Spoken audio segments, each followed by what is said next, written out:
চাই। আসন্ন ফাউন্ডেশন এবছর অন্যান্য বছরের মতো সবার জন্য কোরবানি ঘোষণা করেছে। আপনারা জানেন যে আমাদের অনেক প্রবাসী ভাই বোন আছেন যারা দূর দেশে থাকেন, নিজের কোরবানি নিজে করাটা তাদের জন্য কঠিন এবং জটিল হয় অনেক ক্ষেত্রে। আবার অনেকে দেশে আছেন কিন্তু নিজের এখলাস এনশিওর করার জন্য, নিজেকে ঝালাই করবার জন্য মাঝে মধ্যে তার কোরবানিটা দেশের প্রত্যন্ত অঞ্চলে গরিব দুঃখীদের মধ্যে করে তার গোশত তিনি বন্টন করতে চান। তো এইরকম ব্যক্তিদের বা অনেকের হয়তো দেশে আছেন কিন্তু কোরবানিটা হয়তো তার অন্য কোথাও কেউ করে দিতে পারলে তার জন্য সহজ হয়, ভালো হয়।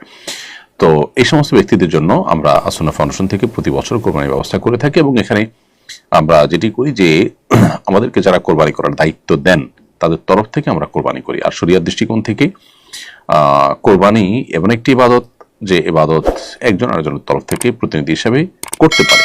আপনি যদি কাউকে একটা গরু বা ছাগল কেনার টাকা দিয়ে বলেন তুমি এটা কিনে আমার পক্ষ থেকে জবাই করে কোরবানির ঈদের দিন এটার গোশত তুমি বন্টন করিও বা নিজে নিও, তাহলে সেটা জায়েজ আছে, এই প্রতিনিধিত্ব এখানে চলে।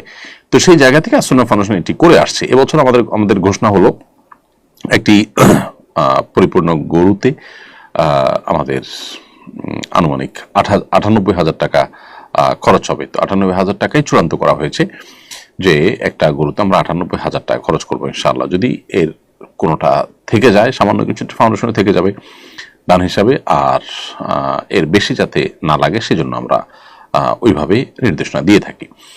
তো 98,000 টাকা আমাদের একটা গরুতে লাগবে, পরিপূর্ণ গরুতে। আর গরুর একটা ভাগের 14,000 টাকা লাগবে এবং ছাগলের জন্য একটা ছাগলের 16,000 টাকা লাগবে। বিধায় আসন্ন ফাউন্ডেশনের মাধ্যমে যারা কোরবানি করাতে চান তারা এই হারে শরিক হতে পারেন যত দ্রুত সম্ভব, কারণ একটা সময় এটি বন্ধ হয়ে যাবে এবং নির্দিষ্ট সময়ের পর আর আমরা এই খাতে কাউকে ডোনেশন না করার জন্য অনুরোধ জানাবো।